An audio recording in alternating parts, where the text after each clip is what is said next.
occult significance. Calendars and cycles of time were very important for things like agriculture and navigation, but there was another equally practical aspect to astrotheology, which definitely falls into the realm of internal alchemy, or let's call it spirituality, which is the true secret of all the solar mysteries, without exception. In the words of occultist Manly P. Hall, honorary 33rd degree Freemason, we begin our problem this evening with the problem or study of the seven deities, or as Plutarch refers to the mystery, the seven-rayed God. Why was the seven so vastly significant a number in ancient times? How does it happen that this number coincides with what the ancients called their planets, consisting of 5 planets we know today and 2 luminaries? These 7 bodies in peculiarly close relationship to the earth and appearing to move around it have for the longest period that we know been highly symbolical and highly significant in relation to theology. These 7 wanderers, these 7 planets, by the Egyptians, by the Persians, the Hindus, the Chinese, the Greeks, and many other peoples, particularly perhaps even the Babylonians, these 7 planets were always identified with 7 deities. These 7 deities, in all these different groups, divided and organized themselves in practically the same patterns. And the powers of these deities, regardless of the names by which they were known, were identical. Thus the number 7 comes to us with a tremendous and almost awe-inspiring pressure of validity. But we also know that in the Buddhist doctrine, there were 7 primary Buddhistic powers. These 7, the great eternal bodhisattvas, are never represented, however, in their fullness. We have only 5. We have the mention of 7 Dhyana Buddhas, but we only have pictorial presentation of 5, arranged in the form of a hollow square, with the 5th in the center. The nature and relationship between 5 and 7 is truly reflected on all levels and is the greatest mystery out here. 5 and 7. There's 5 wandering stars and then 2 luminaries to make 7.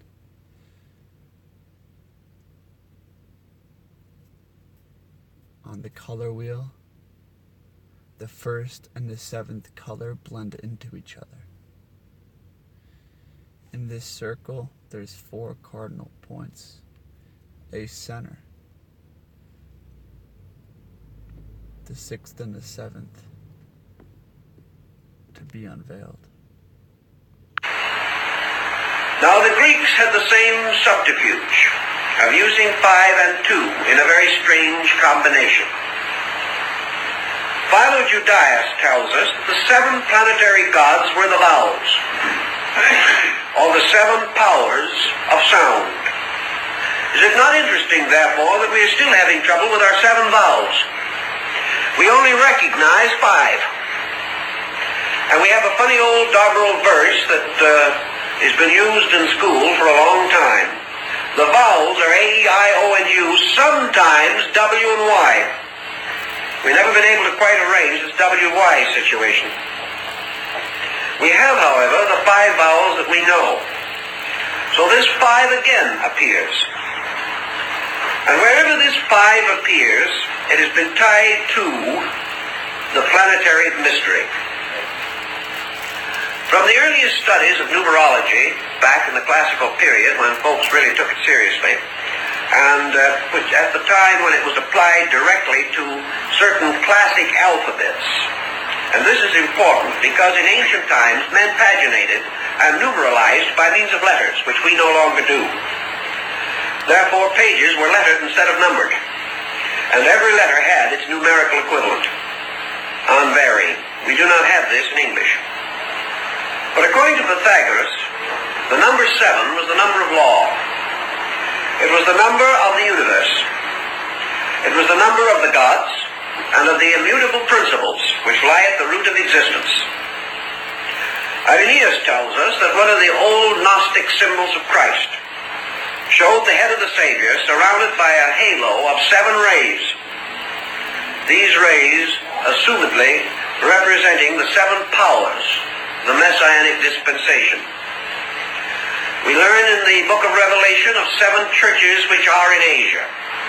And these, of course, carry very closely to the 7 chakras of the Tantric Vedantic system in India. And the moment we go into the problem of the 7 chakras, we come again into the 5-7 difficulty. Because our systems in Asia break up, and some systems insisting that there are only 5 of these centers, and the other systems representing 5 developed out of 7 and 2 in potential. So we come back to this strange number again. To do with the 7 chakras.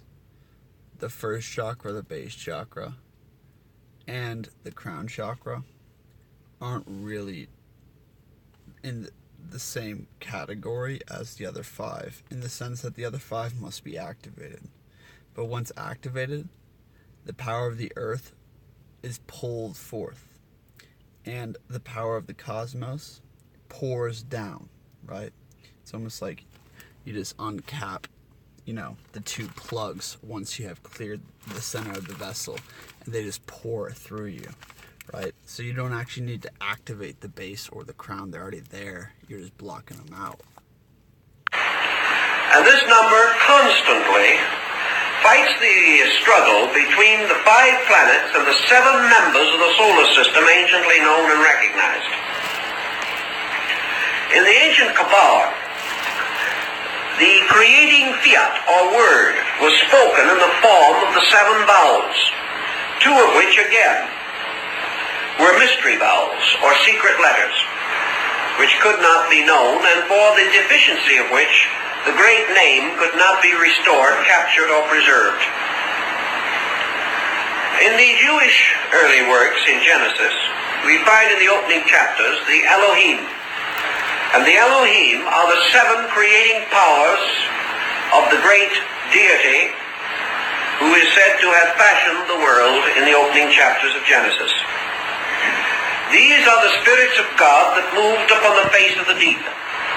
Their number is identical with that of the Ammonian artificers of Egypt. They were the powers or creating attributes released by the speaking of the word of creation. And this word was always a word composed of vowels. So we go back to the mystery of the 5-7 vowels. All these things point to some kind of a doctrine, which frankly and obviously is very difficult to trace after so long a time, but it meant something and had a very clear and definite bearing upon the entire structure of the universal organization as it was known to the ancients. Pythagoras, in defining this mystery of the 7, goes on to relate it to the 7 powers of universal generation. And in explaining this, he tells us, and Plato later corroborates him, that the soul was a numerical mystery patterned in the geometry of 7. That the soul of man actually consisted of 7 parts and an 8th sphere. Now this 8th sphere also arises in the ancient religious doctrine. The 8th sphere appears in the Gnosis. 8 being literally the infinite all. I'm assuming. But I've always associated 8 as like literally the infinite that resides behind all things. Yeah. People think 9 is completion. I listened to Book of the Law by Crowley. Definitely talks about the 9 being an illusion and the 8 being the truth. And in the recent discovery of Gnostic books in Egypt, probably the most important religious find in the modern world. So 7 is the law. It is the establishment of the sun man, or the greatest solar symbol on our plane, right? The 8 is God of all things. 7 is God in earthly things. Makes sense. Like 7 would be Jesus, 8 would be the Father. Far more important than the Dead Sea Scrolls. Well, these books, incidentally, were found earlier, slightly earlier than the Dead Sea Scrolls, but are not as well known. In this Gnostic collection, we have a very great deal of information bearing upon the esoteric use of numbers and of the various deities and principles that are represented by them. Now, if you go back to Revelation for a moment, you will come to the 7 lamps and the great figure that moves among them. And we know that in the tabernacle and temple rites of the old Jews, the 7-branched candlestick is the symbol of the 7 planets. An occult explanation can be found for the 12 months of the year, which at one point were 10 months, and they were extended to 12. This is why October is the 10th month of the year in the modern-day Gregorian calendar. The month kept its original name from octo, which means 8 in Latin. An octagon has 8 sides, an octopus has 8 tentacles, but October is now the 10th month. And December, which means 10, the prefix DEC means 10, became the 12th month. The number 12 has had a significant occult meaning in various cultures throughout the world, and one reason is the lunar cycle, the cycle of the moon, which is often symbolically linked to the 12-month menstrual cycle, almost universally tied into the lunar symbology since the Pleistocene or Ice Age. It is clear that women were not always so disrespected as they are today, and this cycle was at one time very, very sacred and revered, where in modern times it's labeled as unclean and basically taboo. 12 represents the division or fractioning of unity into 12 parts. An ancient civilization, which likely spanned the entire globe, wanted to make sure a connection to this divine number was never lost. We can see the 12 labors of Hercules, 12 sons of Romulus, 12 knights of King Arthur's Round Table, 12 followers of Buddha, 12 followers of Quetzalcoatl, 12 tribes of Israel. We read about the 12 brothers of Joseph, the 12 great patriarchs, 12 disciples of Christ. The tree of life bears 12 fruits. And even Himmler and his 12 knights in the Nazi SS. So it's clear there's occult significance. 12 inches in a foot, 12 days of Christmas, 12 grades in school, and of course, the 3 important cycles of the day, year, and great year, which have the day and night divided into 12 hours, the 12 months of the solar year, and 12 zodiac ages of the great precessional year, respectively. So 7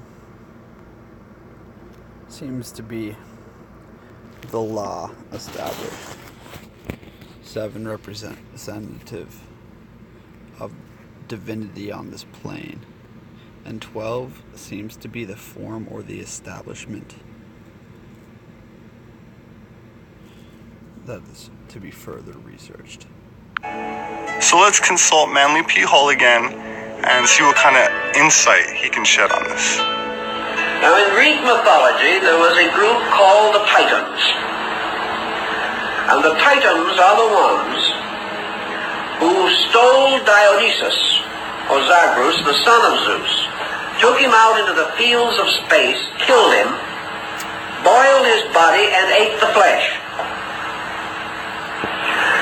And when this occurred, Zeus, becoming aware of the smell of the fire in which they were cooking the body of his son, turned his attention, his one eye, which like the eye of Otan, was the eye that saw all, turned this eye. Zeus turned his eye, just like the eye of Odin, just like the eye of Horus and the eye of Ra. This eye is so important. Upon the Titans in chaos, perceived their crime, and launched his thunderbolt upon them, in which he destroyed the 12 primordial forces. He then took the ashes of these forces, containing... There it is. There's 7 laws. The 7 hermetic laws.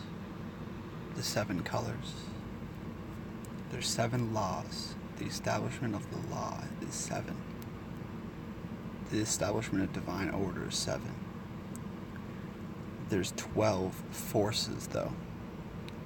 There's 12 forces and 7 laws. In these ashes, the burned blood of his own son, and from these ashes formed the bodies of mankind. Therefore, man contained within himself the 12 titanic principles and the blood of Bacchus. And the sacraments and ceremonies relating to this are part of the Greek mystery of the Eucharist. Now, in this situation, the Titans, astrologically and astrotheologically, represent the primordial power of the 12 constellations. This term, precession of the equinoxes, to one completely unfamiliar with the subject, is just a little difficult to explain briefly. Each year, the sun reaches the equinox slightly sooner than the year before. That actually the coming of the sun is a little over 1 minute earlier each year, making an astronomical degree in about 72 years. Thus, every 72 years, the sun seems to drop back at the equinox 1 degree.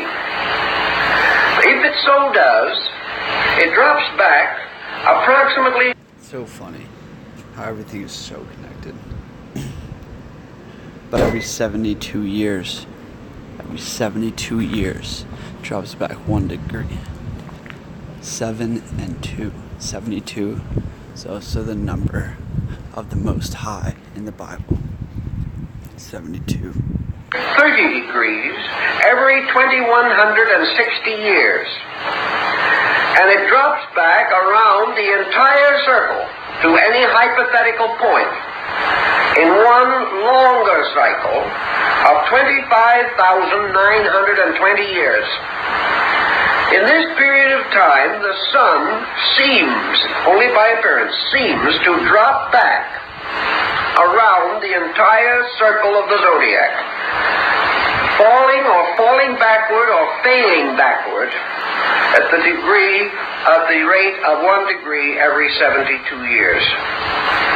This has been a very important time pattern, and the complete precession of the equinoxes, requiring 25,920 years, is referred to as the Great Platonic Year.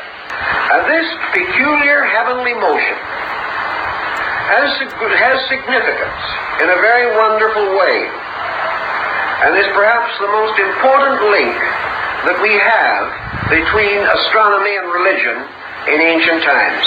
The precession of the equinox, therefore, means that every 2160 years, the sun reaches the equinoctial point in a different sign of the zodiac, each sign constituting 30 degrees. If this occurs, then, we see the appearance of the precession, in which the sun appears to enter each sign in its last degree, and by precession move backward through it to its first degree, and then pass into the next sign, entering that at its last degree and moving back to the first. This peculiar observation, the study of the Platonic year, has led to a great many wonderful symbols and philosophies. The first stargazers on their tall towers or ziggurats in the land of Babylon, these stargazers were astronomer priests. There was no differentiation between science and religion. My name is Robert Sepper. I'm an author and anthropologist and would like to invite you to join me in awakening from a long... So, that was the mysteries of perhaps the most important or symbolic numbers being 5 and 7, and the relationship between 7 and 12. 7 and 12 hold such importance. The relationship between 5 and 7 is one of the supreme mysteries out here. Let me know your thoughts. This is a personal note. It might be on Immortal Truth. Peace.